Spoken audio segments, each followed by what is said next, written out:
What is up, bros? Josh here. Today's video is all about the currently work in progress Tier 8 French cruiser, the Bayard, and I have to say this may be my new favorite Tier 8 premium ship. Yes, there's a lot of good ones there, but this one may be my favorite. Let's dive into the stats and I'll show you some gameplay and we can talk about how fun this ship is in a very competitive Tier 8 cruiser tier.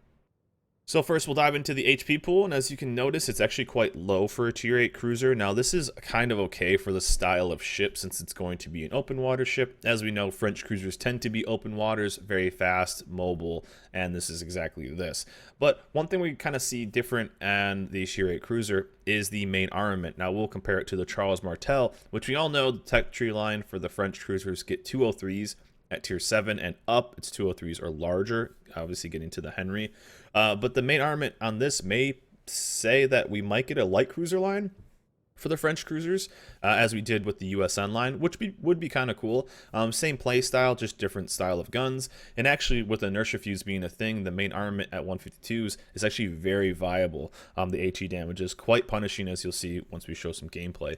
4 sets of 3, so 12 shells going out at a 7.5 second reload. Very nasty. We have it at 11% fire chance. It's actually 12 base, but obviously we are running, since they are 152s, this is the captain we're running. We are running inertia fuse, which drops us down 3, but we are taking demo expert, which buffs us back up 2, so -1 overall. And we also are running concealment, so just a heads up when we look at those values. But a base fire chance of 12%. But 152s kind of will have a tough time against a lot of higher tier ships. You're going to actually get a lot of non-pen HE shells, so inertia fuse is almost a must. Now, main armament range is something we just got notified today that will get nerfed, but 17.4 kilometers down to 16.4. I think this is a very good balance to this ship. As you'll see in this game, this thing is absolutely nasty. Did not matter what tier I was, and having to get closer is actually kind of a good idea. You'll see how much we're able to farm out at 17.4, but at 16.4, dropping off a kilometer, you're still going to be very deadly. But that just is the most recent update, as well as the armor update. We'll get some 4-iron plating. That is going to be buffed from 13 to 16%. In my opinion, not really going to do that much because the majority of your damage is honestly going to be from battleships. Cruisers, you're just so fast, so agile. You really don't take that much damage from cruisers, at least it seemed like when I was playing. Torpedoes, it does have French torpedoes, but they're nothing too exciting. 2 sets of 3, 9 kilometers. You're going to be playing like a French cruiser. You're going to be so far away. If you have to push in, it is an option, but they're nothing too crazy to write home about. AA was actually pretty solid, even going against the tier 8 CVs that we went against whenever we were playing it. We were able to shoot down a decent amount of planes. Obviously, we weren't getting clear skies, but we were definitely shooting down some. Maneuverability, 34 knots, pretty dang fast, as well as, of course, we are getting the speed boost, which we'll go over in a second. Turning circle radius, 730, and rudder shift, 7.4 seconds. This is actually a little bit more clumsy than the Charles Martel at 690. On the turning radius, so a bit more agile there, but the rudder shift at 7.9 and just a second faster. I think I may be using the flag there. 9.6 kilometer range detected by sea. Very stealthy for this tier, especially comparing that to the Charles Martel, which has a concealment of 10.7. So maybe we'll see a light cruiser line on the French line in the future. Who knows? It could be something Wargaming wants to add in and could have a lot of fun with, because this ship is definitely fun at tier 8. Modules, though, we are running obviously all upgrades. We are running the speed boost. Now, it is a French speed boost, so it's 20%. So obviously, we're going to be adding almost 8 kilometers more, getting us over 40 knots on that. And then we do have the reload booster. So once a battleship repairs that fire, we're going to be hitting that U button and lighting them on fire again. This is what I'm running for modules. Main armament mod 1. We did grab this because we were actually playing it when all the new tier 8 premium CVs were out. So they were definitely out in force. We did take main armament mod 1. Maybe could grab AA if you want, but I like having accurate shells. It's all about the guns on this ship. Steering gear is here. Actually, with this one, you could actually grab steering gears mod 3 if you want. Since the detection is already so low, this could be something I might play with in the future. But if you know me, I love being able to go dark with my cruisers and get concealment, and 9.6 is extremely, extremely low for a tier 8 cruiser. So anyways, the tier 8 Bayard, very, very good stat-wise, a little bit low on health, but let's show it out with some gameplay and see how much damage this ship can farm. So here you are in game with the Bayard, and one of the main things when I played this ship, yes, it's tier 8, and yes, everyone says that tier 8 matchmaking is the worst, you're always bottom tiered. Now, a sign of a good ship, in my opinion, is when you don't care if you're bottom tiered. I did not care if I was in the Bayard and I got bottom tiered. That kind of showed that it maybe was a tad too strong, as we're going to see with the nerfs of its range from 17.4 to 16.4. Honestly, I kind of enjoyed being bottom tiered, because if I was, that meant I could farm more damage. And this ship, I think, was so easy just to farm damage in this ship. You're going to see, now the playstyle of this ship is what a lot of people would say is a little boring. It's a bit of a damage farmer. You're going to see lots of firing at battleships, lots of fires. But one of the things I want you to focus on is the actual alpha damage of this ship. Now, the shells are a tad lofty, but if you've ever played a French cruiser, you're going to feel kind of at home. They are a tad lofty, but still, I want you to watch the alpha damage. Remember, these are 7.5-second reload, and on top of that, you can get the reload booster. Obviously, we have 5 of them as well, but I want you to watch the alpha damage throughout this entire video on top of the fire chance. Again, we have 11k, but this is 152s. Now, 152s with inertia fuse, but as we, a little too lofty for the Shimakaze, but 152s, in my opinion, doing as much damage as probably the 203s would have, which seems a little strong for me. Now, if the new, we did get a double fire there. Now, the new range, I would be in effective range right here. So this is kind of the effective range, as you would see with the now nerfed range. With that 16.4, and there we go. We had one of our DDs almost survive the first 3 minutes, so that's not too bad. Luckily, we have a few more. But again, and on top, it's just a lot of this style of play. If you like, and I think the French, everything is kind of the hot lines right now. A lot of people playing the French cruisers, especially a lot of the French destroyers are out there with the being tested right now, and their flavor. I like this flavor, especially because of things like what just happened to that gearing. High tier games go crazy very quickly, and I love ships that are fast and their ability to flex from side to side. If you've ever seen me on stream, I always love ships that have speed, and these are ships that have speed. As you see, very maneuverable, very quick, and very punishing. Already, we've been punishing this poor Montana, who, it's his fault, right? He's bowing.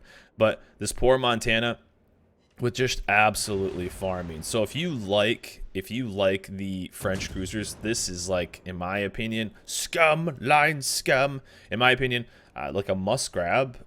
It's a fantastic French cruiser, and not only is it a good trainer, it's going to be a good moneymaker because you're going to be doing so much damage, and it's brutal. This thing is absolutely brutal. Again, if there's a ship that doesn't mind being bottom tier, in my opinion, that's pretty good. Now, we will have to see a little bit. Now, this is all damage that we wouldn't be able to do with the new version of the ship, but honestly, if I was a kilometer closer, which I would have been in range right now, I'm not going to fear too much. As you see, I'm staring straight down at these battleships and really just hitting WASD a little bit, throwing off my speed.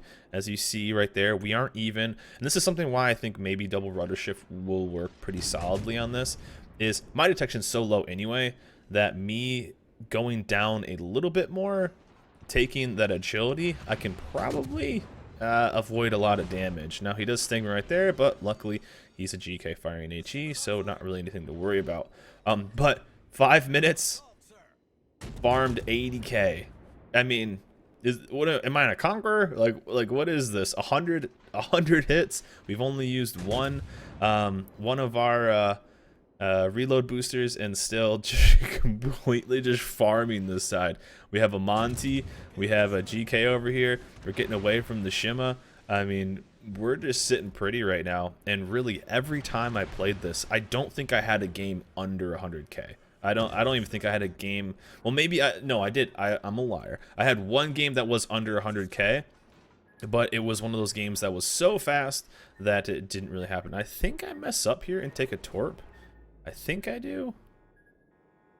No. I think do I? I think I do. Maybe I just wanted an adrenaline rush. Nah, we're good. But overall, though, it seemed like a ship that was so easy to just farm down damage. I didn't mind it at all. Tier 10s, I didn't care. I was able to punish other pretty nasty cruisers at this tier, even tier 10s. You know, you go against a lot of stuff just because your alpha damage and your punishment, especially for being a 152, is extremely high. It seems almost too high. As you see, there's 5 ships over here, and I'm not really worried. If you've ever played a French cruiser too, you kind of know that for some reason, and just look at the alpha on this with that reload booster, 3K, 2K. I mean, in that little bit, just with the alpha damage, and he's super saturated, we chunked out like 15,000 damage in that little bit of time. You pop in that reload consumable, that 7.5 gets down to 3.7 or so, not even including adrenaline rush. That's pretty nasty for a cruiser that's extremely hard to hit. So 7 minutes, 100k, no big deal, and still challenging this Montana. If he wants to try to hit me, he can go for it. This is going to be the bane of some battleship's existence. This ship is. But if you enjoy playing this style of cruiser, now it's not the most exciting, but you are going to see some big numbers. And the reason why I say this is going to be a good moneymaker ship is because money's kind of based off of how much damage you do. So if you are looking for a good cruiser, your average damage in this ship is probably going to be much higher than something like an Otago, where the Otago is kind of a setup and kill ship, if you will. It uses its stealth, it uses its 203s. It's very punishing when people make mistakes. This one is very punishing just in the open. It's a very loud and proud damage dealing ship. Especially like a 5k salvo. 5k salvo, all 4 hit. The shells I found to be extremely accurate. And again, the fire chance extremely good. Now we could actually bump up the fire chance a little bit with flags, but we didn't with this. I just run detonation flags, that's it, when I'm testing these ships. But still, I mean, what's a Mogami gonna do against this thing? It has no chance. But we have seen, so usually in these types of videos, we do usually talk about what I think will change with this ship. I'm surprised that they didn't affect the hit or the reload consumable a little bit, or not the reload consumable, the reload speed. I thought it was a tad too high. I thought it was a tad too fast, I mean. And with this ship, though, it's just, there's so much damage going out, almost at 1 million potential already. And really, we took 2 HE salvos from the GK, and that's about it. But we do have the new range, which will put you in danger zone a tad more. But when you're dropping basically 4k salvos on a Montana with HE and with 152s, remember that, I figured they would maybe affect its damage output a little bit more. Sorry, Montana, there's another 3k salvo in a fire. Not much you can really do. And, well, he reps that, and we've got a way to kind of deal with it, which is the reload consumable. So actually, I think we're right around, what are we down to right now? 3.3 is the reload we have right now. That's pretty nuts for the type of damage we're doing. But overall, this ship, usually I talk about, hey, I think they're going to affect this, they're going to affect this. So the newest version we're going to have is a 16.4 kilometer range instead of 17.4. I feel like that will have an impact on, obviously, some of the damage. But if you've kind of noticed, the arcs are pretty high. And really a lot of it is you're going to be able to still pump out the majority of your damage, as we've done the majority of our damage within that 16.4 kilometer range. And outside of that is a minor amount of it, because the arcs are pretty high. So the higher the trajectory is, the less effective you are at range. That's just how it kind of works. That's why AFT range module Haragumos don't have a very high hit rate, but they do hit stuff every once in a while. The majority of your range will be within that 16 kilometers anyway.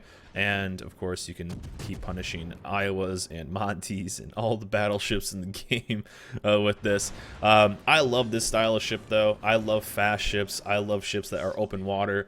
As a lot of people know, I'm not a big like Des Moines fan or Salem fan or even Moskva fan. I like ships that can get into the open water and have fun and farm a bunch of damage and go out there and be a bit of our inner troll and have some fun regardless. Again, tier 8 premium, so not sure on how, well, I'm not sure on how it's going to be available. If this is going to be, I assume since it's tier 8, most likely a doubloon ship or a purchasable ship. Don't know the price yet. But since it is a light cruiser, it may obviously be a tad cheaper than the normal battleship price that we see. But overall, a lot of fun. I'm excited to play the new version because I think this ship is just so much fun. And on top of this too, the AP was actually pretty good on this. There was a couple situations where I pushed in against the Musashi and just absolutely shredded them with AP, popping it. And I think we go AP right here, so you'll even see. And I even wanted to test it a little bit on this, and well, there you go. A nice little dodge right there. Not much you can really do. But, and we are in the thunderstorm right now, so that's why the accuracy is like that. But still, very punishing AP.